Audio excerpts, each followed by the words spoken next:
as you are looking that India and adjacent country। तो इस chapter की 4th video है जी। इसमें हम जानेंगे भारत और उसके नेबरिंग कंट्रीज कौन कौन से, इनकी पोजीशन क्या है। ठीक है, now let's start. India's neighbours, Bharat के पड़ोसी देश।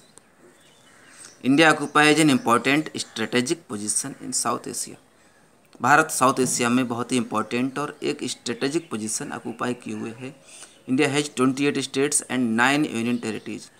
फिगर 1.5 को देखें हम तो इंडिया के करंट में क्या है, 28 स्टेट्स हैं और 9 यूनियन टेरिटरीज हैं। India shares it's land boundaries with, अब इंडिया की लैंड बाउंड्रीज किन किन कंट्री से शेयर होती हैं?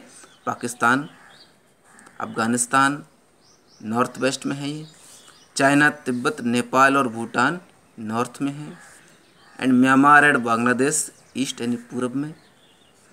और सॉदर्न नेबर्स अक्रॉस द सी, समुद्र के पार हमारे जो सॉदर्न नेबर्स हैं consist of the 2 island countries, 2 island countries हैं नेमली। तो कौन कौन से नेम हैं उनके? श्रीलंका एंड मालदीव्स। तो इन्हें देख लें। देखिए, तो यो समुद्री सीमा से पार 2 सॉदर्न नेबर्स हमारे श्रीलंका और मालदीव, ये जो आइलैंड ग्रुप है ये अदर कंट्री है। लक्षद्वीप इंडिया का पार्ट है, ये डॉटेड दिख रहे हैं, छोटे छोटे आइलैंड हैं। श्रीलंका और मालदीव 2 सॉदर्न नेबर्स हैं हमारे। ठीक है, अब फिर देखते हैं वेस्टर्न नेबर्स। जो अभी बताया गया कि नॉर्थ वेस्ट में जो पड़ोसी देश है हमारे, पाकिस्तान और अफगानिस्तान। पाकिस्तान तो आपको साफ दिख रहा है जो बाउंड्री पर है, लेकिन अफगानिस्तान कहाँ है बाउंड्री पर? अफगानिस्तान यहाँ पर है, लेकिन इसकी बाउंड्री यहाँ पर लॉन्ग आती हुई इंडिया से यहाँ कर टच होती है, अफगानिस्तान और पाकिस्तान। अब नॉर्थ में देखते हैं, देखिए, ठीक है, नॉर्थ में चाइना, नेपाल, भूटान, बांग्लादेश, ये नॉर्दर्न नेबर्स हैं। भूटान, चाइना, नेपाल है, ठीक है। और म्यांमार और बांग्लादेश ईस्टर्न नेबर्स, पूर्व के पड़ोसी देश है हमारे देश के। अब यहाँ बात आती है आगे, Sri Lanka is separated from India by a narrow channel. तो श्रीलंका इंडिया से एक नैरो चैनल के द्वारा अलग हुआ है। सी फॉर्मेड बाय द पाक स्ट्रेट, जो पाक स्ट्रेट द्वारा अलग किया गया, and the gulf of Mannar. Gulf of Mannar और पाक स्ट्रेट ये दोनों एरिया यहीं पर हैं। जो बाउंड्री आपको छोटा रास्ता दिख रहा है। While Maldives island are situated to the south of Lakshadweep island, जबकि मालदीव क्या है, लक्षद्वीप के ठीक साउथ में सिचुएटेड है। India has had a strong geographical and historical link with her neighbours. तो इंडिया का अपने पड़ोसियों से बहुत ही स्ट्रॉन्ग जोग्राफिकल और हिस्टोरिकल लिंक रहा है।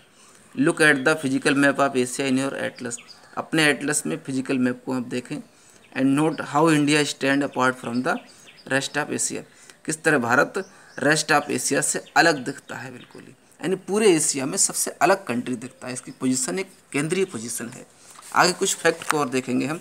बिफोर 1947 से पहले there were 2 types of states in India. India में 2 तरह के स्टेट होते थे, the provinces and the princely states. एक तो होता था प्रोविंसेस यानी कि प्रांत स्टेट, और दूसरे प्रिंसली स्टेट होते थे।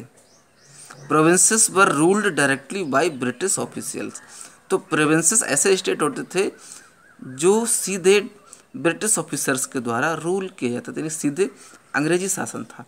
Who were appointed by the viceroy, जिसमें वायसराय के द्वारा अपॉइंट किए जाते थे। यानी प्रिंसली स्टेट में जो भी शासक होता था, रिप्रेजेंटेटिव, उसे वायसराय अपॉइंट करता था। Princely states were ruled by local hereditary rulers. अब प्रिंसली स्टेट ऐसे होते थे राजशाही शासक जो लोकल हेरिडेटरी रूलर्स के द्वारा शासित होते थे। तो हेरिडेटरी रूलर्स क्या होते हैं? ऐसे एक ही परिवार का शासक, monarchy, who acknowledged sovereignty in return for local autonomy. तो लोकल ऑटोनॉमी के रिटर्न में वो एक सोवर्निटी गेन करते थे, एक सर्वोच्च सत्ता उनके हाथ में होती थी अपने प्रिंसली स्टेट की। Next main point, do you know school Bhavan is a portal providing map based learning to bring awareness among the student about the country's natural resources. School Bhavan एक पोर्टल है ऐसा जो स्टूडेंट को कंट्री के natural resources, environment and the role in sustainable development के बारे में बताता है। इट इज एन इनिशिएटिव भवन, तो एक इनिशिएटिव भवन है NRSC ISRO based on NCERT syllabus, तो NCERT सिलेबस बेस पर है। इस पोर्टल पर आप जा कर के और डिटेल में जानकारी गेन कर सकते हैं।